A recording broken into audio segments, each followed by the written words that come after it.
Hey, this is Meredith's husband. I've got some SEO advice for you, but I'm going to keep it really simple so that you can understand it, so it makes sense, and most importantly, so you can actually use it.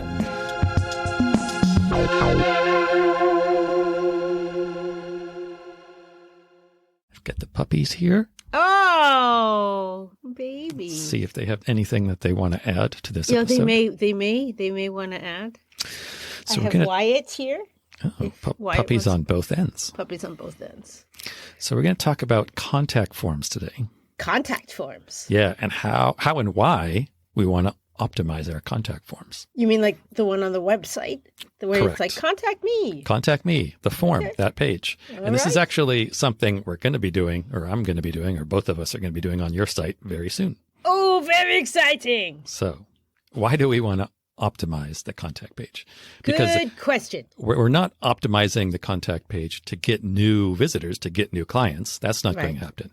Right. But in effort to get as many conversions from our website as we can, Yes. we want to optimize in that sense. So it's not optimizing necessarily in the sense that we don't want to stuff keywords in here. We're not doing anything with keywords, We never want to stuff keywords. but we just want to optimize in the sense that we're aiming to get more conversions from Google or from anywhere for that matter. Okay. Because Yes. what happens is if you were to look at your website traffic, it's Yes. pretty likely that you would have some number of people coming to the contact page, but not all of those people are going to actually contact you. Yeah. So that's what we're focusing on. I'm going to have 10 tips here, 10. Top 10. top 10, that can help improve the percentage of those people who actually contact you. Oh. Oh, wow. Okay. So That sounds good. this is something I really like because it has an immediate effect. If you are getting traffic to your website, this is something you can do. And if you can improve that conversion rate by just a few percent, that's going to have an impact like tomorrow, like as soon as you make the change. Wow. Okay, get your pens. Yes. And these are all things that have been tested extensively, not by me, but by lots of people in my industry. These are all these recommendations. Recommendations. Oh, the recommendations. I love recommendations. They're delicious. Do you know Bono, the book? I'm a U2 fan. I know of the book. I don't know. So him I'm personally. listening to his book right now. And in that book, he's Irish. He has an Irish accent and he pronounces things differently. Like whatever I just said reminded me of this. He says he has to negotiate things. So maybe that was subliminally. I think Bono really wants to know about this podcast. Oh, I'm sure he's listening. I think he listens. He's one What's of the up, prime Bono? listeners. Yeah. Yo. Anyway. So these 10 things are all research backed. They're not my opinion. Okay. If I have anything to add, Yeah. I'm going to say this is my opinion. This is why this worked. Thank you for the clarification. So number one, in the title tag of your contact page, the title should be contact and then the name of your brand or your name. Maybe your brand name is your name, but it would be contact Meredith Zinner Photography. So no, like reach out. Love to hear from you. Right. You just want contact because on the off chance that somebody already knows about you and they just go to Google and they say contact Meredith Zinner Photography, you want it to be right there. Number one. You want it to be a match. Number one. That's number one. Number two, you want to have a link to your contact page in your header, in the main navigation. Yeah. And also in the footer. Yeah. And it has to say contact. It should say contact in those two places. places. Can it say contact me, contact Meredith? Sure. Okay. Sure. But the word contact, you don't want to frustrate people and have them feel like they have to search around for this. Right. So don't. No being unnecessarily adorable. Right. I call it don't out clever yourself here. Or This is one area you don't want to out clever yourself and make it cute, which I understand. I totally understand wanting to differentiate yourself and your business, et cetera. But this is not the place to do it. Okay. So contact link in your main nav and in your footer. Number three. The first question should be the reason why someone is contacting you. Okay. The first question should be, so we're asking them. Why, how can I help? Exactly. I use the analogy, you walk into a store and very often they have a greeter. That greeter says, what a cute dress. Exactly, usually. but also then how we can help you. What are you Yes. looking for? They don't say, and this is how most contact forms start, name, email, phone. You walk into a store, they don't say, hey, what's your name? What's your email? What's your phone number? Right. So like I said, that is research based. That's been shown with tests. My Yes. opinion is that it's kind of like an icebreaker. Once Right. people start conversation, it's easier to keep them going. It gives them a little bit of momentum. And we're asking about them. Well, I think, yeah, exactly. I mean, all these questions are going to be about them, I think. Yeah, I know. I'm just observing. Observationing. Okay, first question. Why are they here? What can you do for them? Okay. That's number 3. Number 4. Can that be like a drop down? It can be a drop down, sure, yeah. Of Like, course. what services are you interested in? How are, okay. Yeah. In fact, the more drop downs you can use, I think the better. Because? They're just people, it's less intimidating. People don't have to Right. think about what to write and et cetera. Just clicking a drop down is really very easy. And the overall goal is to make this very easy and reduce all the friction, or as much friction as you can. So just make it super easy that's for true. people. That's true. So yeah, a drop down. I like a drop down. And then at the end of that drop down, maybe there's like an other or something else or something like that. Okay. So number 4, ideally, Number 4. you want to have 3 to 5 fields. You want to aim for this. So field. Like your first name, second name? So your name would be a field. A lot of times on contact forms, it's split into technically 2 fields, but let's just consider that 1 field. Okay. So if it is 2 fields, it is secretly just 1 for Just this. count that as 1, the person's name. Okay. And the 3 to 5 has really been shown to get a much better conversion rate compared to forms that have a lot of fields, like 5 to 10. If you're, don't ever do more than 10 fields. Oh gosh. But but aim for 3 to 5. It might not be possible, but try to get close to that number. So for example, the first thing we asked is what we can do for them. What do they want? That's 1 field. That's 1 field. And it could be a drop down or it could be a text. The second field will probably be your name and the third will be your email. Okay. So those 3 are absolutely necessary. Okay. You have to have those because you got to be able to get back to somebody. You got to know what their name is. What about phone? Okay. So next. Oh. Phone. This is actually point number 5. Hey. If you are asking for phone, if you really need the phone number, it has to be optional. Don't require people to enter their phone number. Really? Yes. Why? Just a lot fewer people will actually fill that out. That's true. That is true. When I've gone to places, I don't want to give my phone number. Yeah. It's like you don't want to, it's super private still. It's privacy. Yeah. Yeah. Fair enough. What number was that? 4. No. 5. That was 5. 5. 5. Okay, 5. 5. Point number 6. 6. Some sort of social proof. Now, for photographers, this might be a little tricky, but this is where you would often see things like credentials or badges or licenses for a lawyer or a dentist or a contractor or whatever. You'll often see on this page they're going to have their license information. Now, you don't need a license. Have that, though. You don't have it. If you have won some sort of award, if you have a badge, that would be a good place. What about badges like I belong to this photographic, like photographers PPA, professional photographer organization?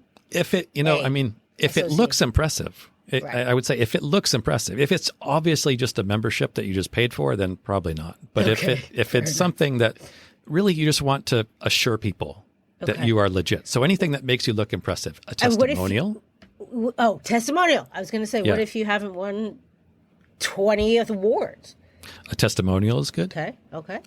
If you don't have licenses or you don't have awards or you don't even have testimonials yet, maybe, then just make sure that you put a nice picture of yourself, smiling, looking into the camera. Just look nice. Oh, wait. So it shouldn't be like a contact shouldn't be one of your photos of what you do?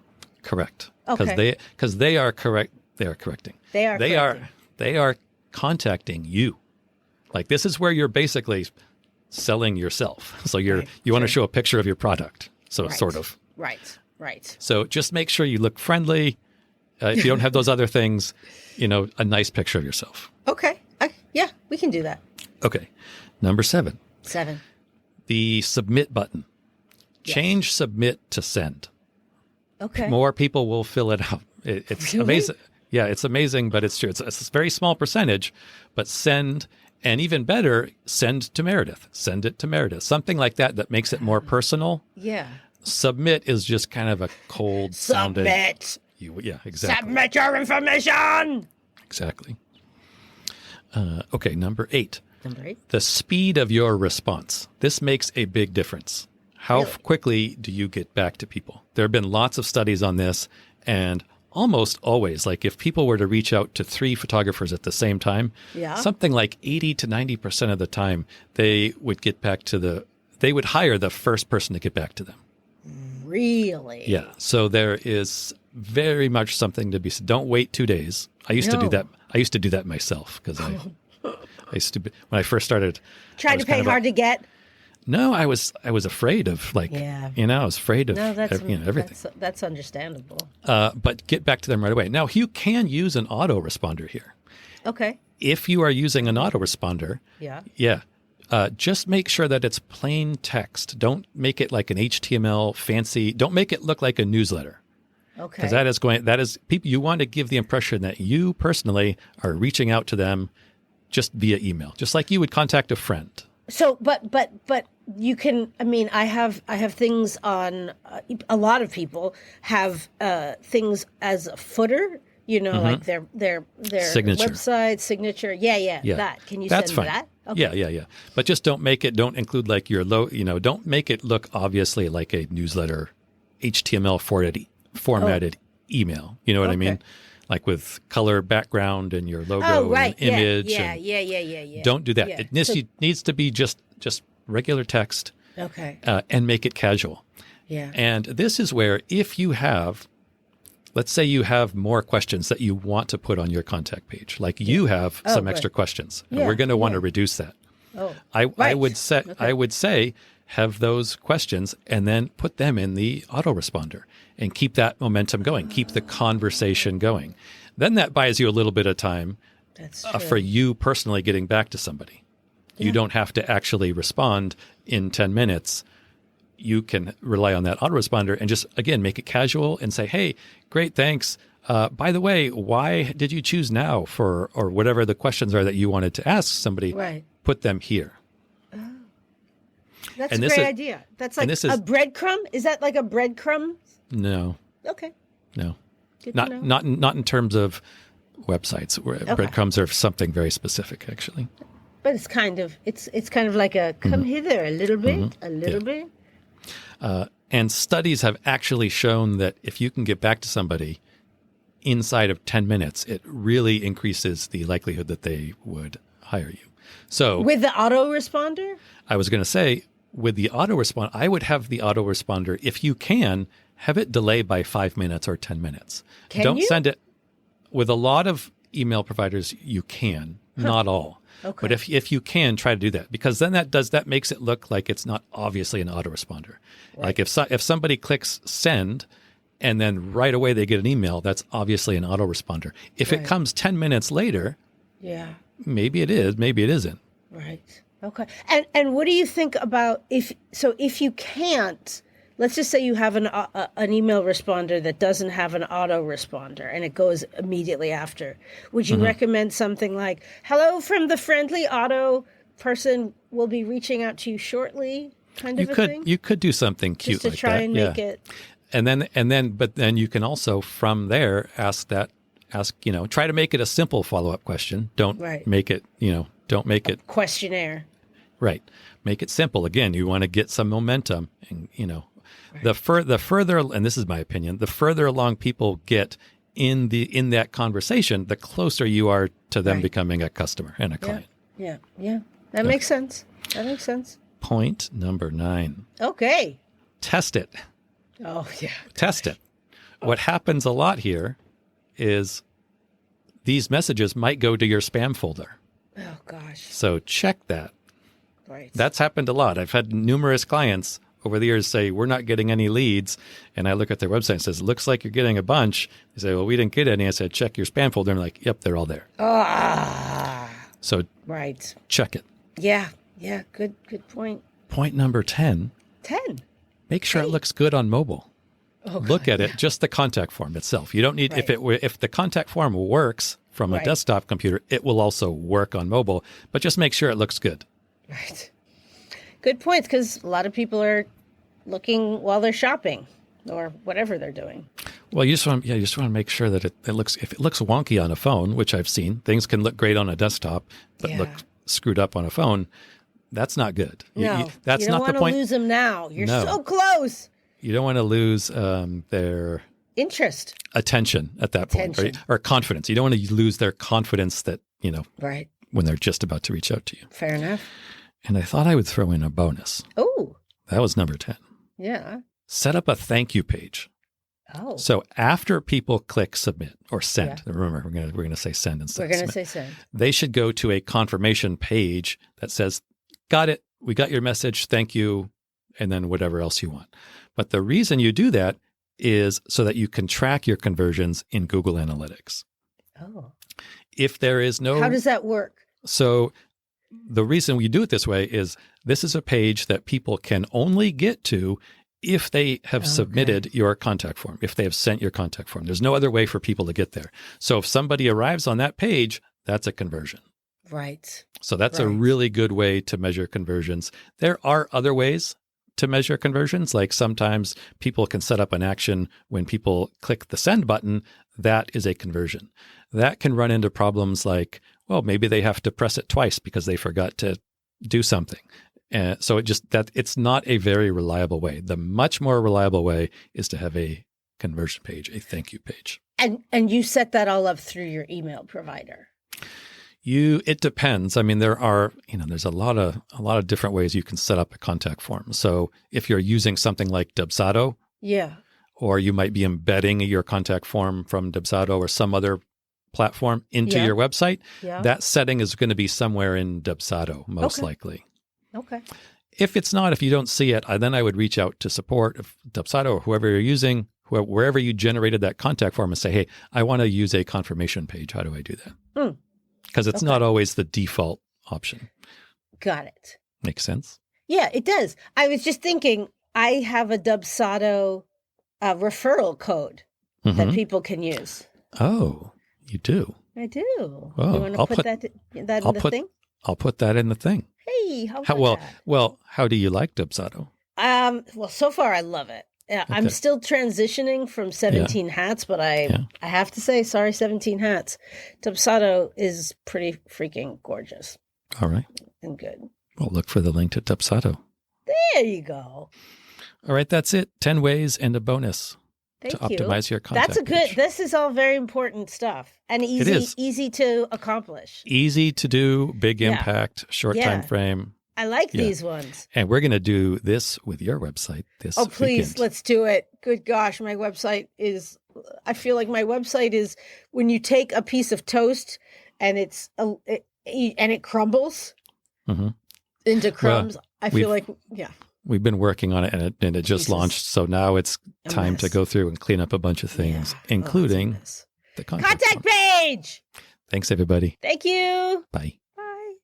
Hey. Thank you so much for listening. We really hope that you find this helpful and useful. And if you do, what you could do for us as a thanks would be to, drumroll please, leave a review. Yes, everybody says it, I know, but it really does make a difference. Take 3 seconds, leave as many stars, say something really nice about what you like about the podcast and maybe why other people would like it. It would mean the world to us, especially my husband. That better? All right, I'm going to try one where I'm not going to be charming.